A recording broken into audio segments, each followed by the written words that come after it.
আজকে বন্ধুরা ছাতু রান্না হবে, খড় ছাতু। তো বাড়িতে কিছু খড় রাখা আছে, তো সেই খড়গুলোতে পচে গেছে, সেগুলোই ছাতু উঠেছে আর কি। এই যে মুরগিগুলো যাচ্ছে, ওটা রাস্তা দিয়ে যাওয়া হচ্ছে। বাবুর মা যাচ্ছে, ছাতুগুলো সব তুলবে। একটা মুরগি আছে আর দুটো মুরগি। এখানে শাক লাগাইছিল মেঝে, লাল শাক আর লটিয়া শাক, দুই রকমের শাক। এই দেখো ছাতুগুলো দেখাচ্ছে।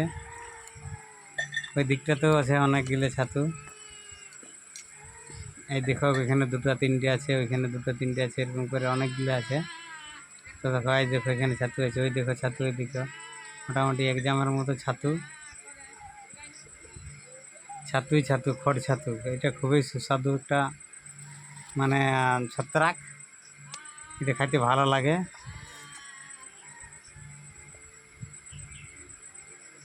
মানে খড় ছাতু রান্না খুবই ভালো লাগে। খড় ছাতুগুলো তোলা হচ্ছে, এই যে বাবুর মা তুলছে। অনেকগুলো খড় ছাতু আছে, এই যে দুটা তুলিছে আর এই যে তুলছে। সব তুলে তুলে বাবু দুষ্টুমি করছে, সামনে আছে। এই যে ছাতু, চারদিকে ছাতুই ছাতু। এইটা একটা ভালো সবজি, মানে যে যেমন রান্না করে সেরকম স্বাদ পায়। তো এই সবজিটা খুব ভালো, এটা উপকারও বটে, কারণ এই সবজিগুলো খাওয়া খুবই উপকার।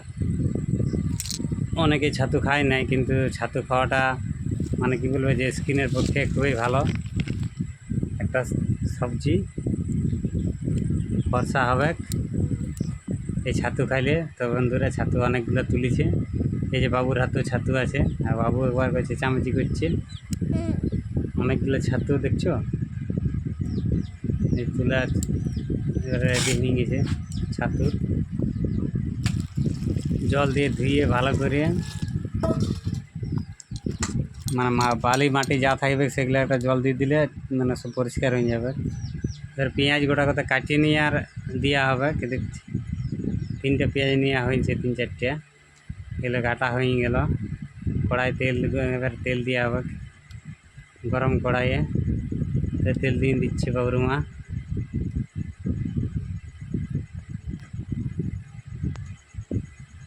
তেল অনেকটা দিয়েছে,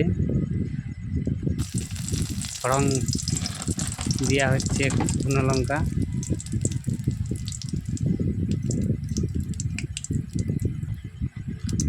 শুকনো লঙ্কা ফড়ং দিয়ে দেওয়া হলে এবার পেঁয়াজগুলো ভালো করে ভাজিয়ে দেওয়া হবে। পেঁয়াজের পরিমাণটা একটু বেশি হয়ে গেছে, কারণ পেঁয়াজ আর শুধু ছাতু এই ওটা দিয়ে, তাহলে পেঁয়াজটা বেশি দিলে সেটা একটু স্বাদটা বেশ ভালো লাগে। পেঁয়াজটা একটু মোটামুটি হয়েছে ভাজা, লবণ দিয়ে দেওয়া হয়ে যাচ্ছে, যাতে একটু পেঁয়াজটা গলায়। হলুদ দেওয়া হচ্ছে রঙটা আসার জন্য। এবার দিয়ে দেওয়া হবে লঙ্কার গুঁড়ো, হলুদ আর লঙ্কা গুঁড়ো এটা দিয়ে হবে। বাকি মশলাগুলো পরে দেওয়া হবে।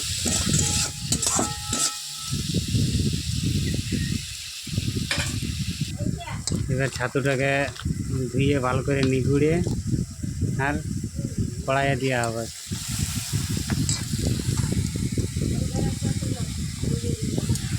কড়াই দিয়ে দেওয়া হলো,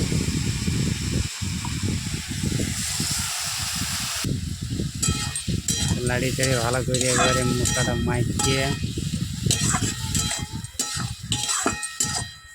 একদম পরিষ্কার করিয়ে ঢাক দিয়ে দেওয়া হবে। এবারে একটু সিদ্ধ হবে। এই যে ঢাকটা দিয়ে দিল বাবুর মা, এবার অনেকক্ষণ সিদ্ধ হলো। এবারে ভালো করে নাড়ি চাড়িয়ে আরেকবার, জলটা শেষ হয়ে গেছে তার জন্য একটু নাড়িয়ে চাড়িয়ে জলটা শুকনো শুকনো করে ভাজতে হবে, তাইলে তোমার ভালো লাগবে, টেস্টটা হিসেবে খেতে। মোটামুটি শুকনো শুকনো করে হয়ে গেছে। তো বন্ধুরা আমাদের ছাতু রান্না কমপ্লিট প্রায়। তো ভিডিওটা ভালো লাগলে লাইক কমেন্ট শেয়ার অবশ্যই করে বন্ধুরা।